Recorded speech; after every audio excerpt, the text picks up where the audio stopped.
Olá, tudo bem? Meu nome é Gerson Vargas, eu sou sacerdote da Ordem de Melquisedeque.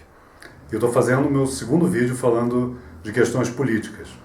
Eu resolvi fazer esse vídeo porque eu gosto de acompanhar a política, eu gosto de acompanhar o que tem ocorrido, tenho acompanhado pela televisão o julgamento do Mensalão lá em Brasília, no Supremo Tribunal Federal, e para meu espanto, acredite, tem gente que não tem a menor ideia do que é o Mensalão. Tem pessoas que já ouviram falar, tem gente que realmente nunca ouviu falar. Então eu resolvi gravar um videozinho curto, rápido. Vou botar aqui na descrição do vídeo outros links, que abrangem melhor essa questão. Mas eu pelo menos vou fazer um resumo rápido para você do que é o Mensalão, para você ter ideia do que está ocorrendo no país nesse momento. Como diria o Lula, nunca antes na história desse país houve uma corrupção tão deslavada, tão escancarada e tão cretina quanto essa. O Mensalão é o seguinte: em 2005, Roberto Jefferson foi à imprensa e ao Congresso e denunciou um esquema de compra de votos de parlamentares, de partidos, para que os partidos votassem sempre de acordo com o PT. Ou seja, o que o PT mandasse para o Congresso e dissesse aprova, os políticos estavam recebendo dinheiro e votariam sim, está tudo certo. Algumas pessoas pensam, mas o que tem de mal? O Lula é o pai dos pobres, o PT é um partido honesto, etc, etc. Vamos parar por aí. Primeira coisa, isso não é honestidade. Porque para pagar essa propina, essa grana, essa mesada para político, esse dinheiro saiu de algum lugar. E saiu do meu bolso e do seu bolso. Porque nós pagamos imposto. Talvez você pense, mas eu não pago imposto. Paga, porque você compra pão, você paga imposto. Você compra leite, você paga imposto. Você compra arroz e feijão, você paga imposto. Você compra carro, você paga imposto. Se você ganha um pouco mais, você paga imposto de renda. Se você compra um produto industrializado, você paga IPI, ICMS, etc. Então esse dinheiro é seu e é meu. Foi feito um levantamento, pelo menos do que se conseguiu apurar, só num pequeno espaço de tempo em que esse mensalão funcionou, foi roubado, desviado do governo, e então, do governo, no caso de mim e de você, 10 milhões de reais. Isso é o que se conseguiu apurar e dentro desse período de tempo aí, que funcionou o mensalão até onde a gente sabe. Porque corrupção, como a própria ministra do Supremo, não sei o que, Weber, não lembro o nome dela, falou, corrupção não é uma coisa que se faz às claras com testemunha. É tudo muito escondido e muito abafado para ninguém ver.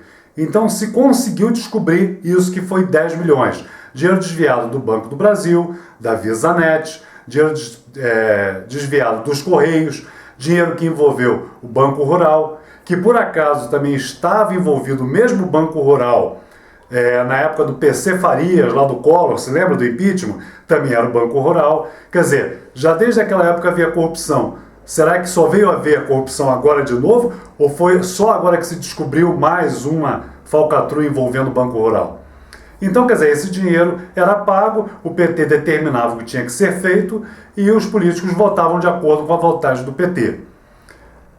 Além de ser um roubo de dinheiro público, pense bem, se eu estou roubando, se os governantes estão roubando para pagar deputado, por que também não vão roubar para encher o seu bolso? E por que o deputado que já está recebendo um dinheiro de corrupção não vai se envolver em outras falcatruas, em outros problemas, em outros golpes, para botar mais dinheiro no bolso? É óbvio que vai.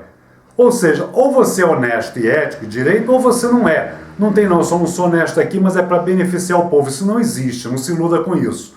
Tá? Agora mesmo, não sei se ano passado ou anterior, a revista Forbes é aquela que lança anualmente uma lista dos homens mais ricos do mundo.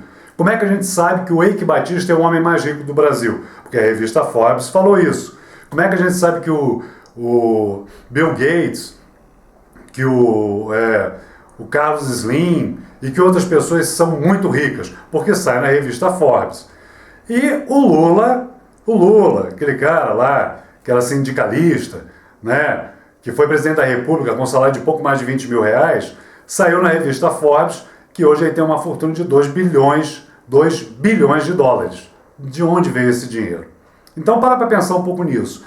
O Mensalão é o caso mais grave na história da República Brasileira.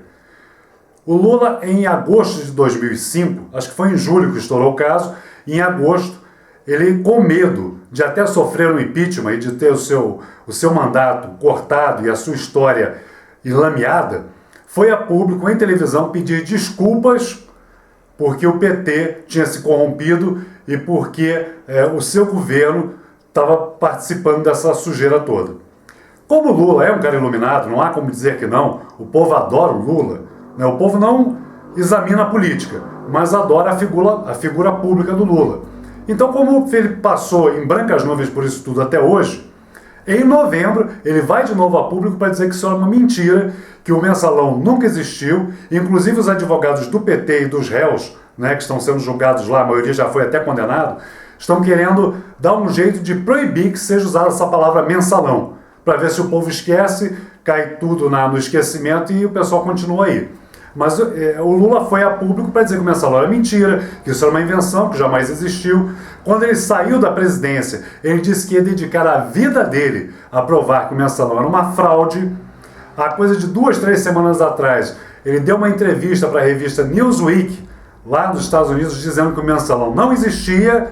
Porém, agora, dos 40 réus do mensalão que foram julgados, estão sendo julgados lá no Supremo Tribunal Federal pelos ministros do Supremo, que é a mais alta corte desse país. Quem senta lá, os 10 ministros que sentam lá, são experts, especialistas, sumidades em direito constitucional, em direito. E eles determinaram, claro que o Ministério Público fez a investigação e eles julgaram que o mensalão de fato existiu, que o mensalão é uma realidade, uma verdade, né? E que acho que foi o ministro Celso de Mello que falou que são quadrilheiros, que é a coisa mais absurda que pode existir, que foi um atentado às instituições democráticas e à democracia do nosso país. E o Lula veio dizer que não, que isso nunca existiu. Só que Delúbio Soares, que era o tesoureiro do PT, foi condenado. José Dirceu, que era ministro da Casa Civil, foi condenado. José Genuíno, ex-presidente do PT, que na época era presidente do PT, foi condenado. E mais uma lista de mais de 30 pessoas envolvidas foram condenadas, né? Então, o mensalão existiu, o mensalão é uma realidade, o mensalão é uma afronta grotesca a nós cidadãos que acreditam na democracia, que acreditam no voto, que acreditam na civilidade. Então pare um pouco para pensar, olhe para isso, né? O Lula, inclusive, o ministro do Supremo, Gilmar Mendes, o Lula tentou chantageá-lo para que ele votasse contra o mensalão, dizendo que o mensalão não existiu, mas o ministro foi a público e denunciou. Quer dizer, o Lula de inocente nessa história não tem nada. Acompanhe política, leia um pouquinho, se informe. Isto é sério.